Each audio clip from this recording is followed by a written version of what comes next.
episode 91 of the Montrose and Highland Railroad. It's my favourite exhibition of the year. It's the International Engage Show at Leamington Spa, and I'm just setting off for a great day with my friend Lecky. I'll show you some videos of the event and show you what I bought. Stay tuned. Oh yeah.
So there we go, that was the TINGS, the International Engage Show for 2024. I have to say I don't think it was as good as previous years. Seemed to be less trade stands and less exhibition layouts than there have been in previous years. Lucky my friend agreed with me as well. It has been better in previous years, but I hope you enjoyed the videos. I'll show you what I bought in a moment. They always do a very nice brochure for the exhibition here, and it's free as well, which is quite unusual.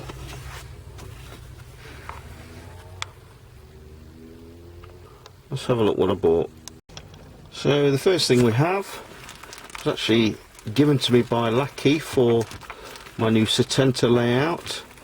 There's a little bag of sand in there and some grass tufts in yellow and brown colours.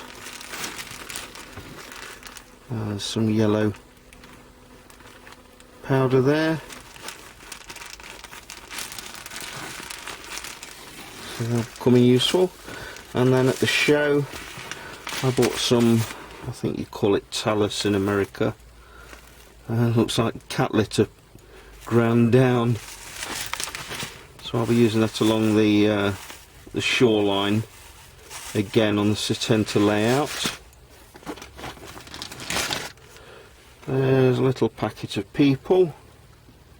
Goodbye people, these are called. So people shaking hands and waving and so on. And I bought some second-hand box cars.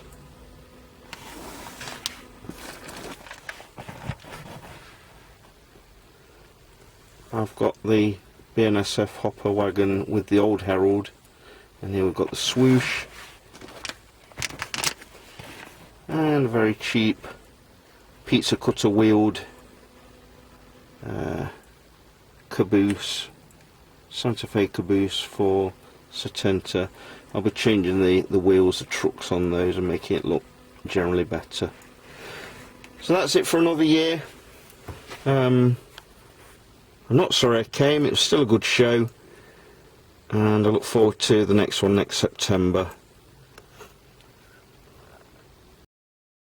So it's now 24 hours on from my visit to TINGS yesterday, and I said some probably disparaging things about it being not as good as previous years when I'd just come out of the exhibition hall. I've had some time to reconsider this, and yes, it wasn't an exhibition full of layouts which were particularly my interest, and there were some merchants missing who are normally there, but it was still a good show. There were still lots of people there who were happy with the exhibitors, and myself and a lot of other people bought things that we needed and that we wanted. So I've probably been quite harsh, and I want to thank the exhibitors, both the sales stands and the layout owners that went there. You did a grand job. I enjoyed my time there immensely, and I bought things that I wanted. Without you coming along to the exhibition, without it being planned and actually paid for, then there would have been no exhibition at all, and that really would have been a shame. So moaning minis like myself should really be grateful that there's such an interest in N-Scale and Engage that people do still want to put this exhibition on, and I for one will definitely be looking forward to TINGS 2025, but I will at the same time be hoping that there's more American or Canadian layouts there. So that's it from this Montrose and Highland Railroad video. I hope you enjoyed it. Click a like down below, or dislike if you didn't like it. Consider subscribing to my channel. I got 4 new subscribers after my request last time around, so thank you to those, And as ever, continue enjoying your model railroad layouts, especially as autumn's coming and we settle in with winter and Christmas on its way as well. Stay tuned for more Montrose and Highland Railroad answer centre videos. They're coming very soon. Thanks for watching.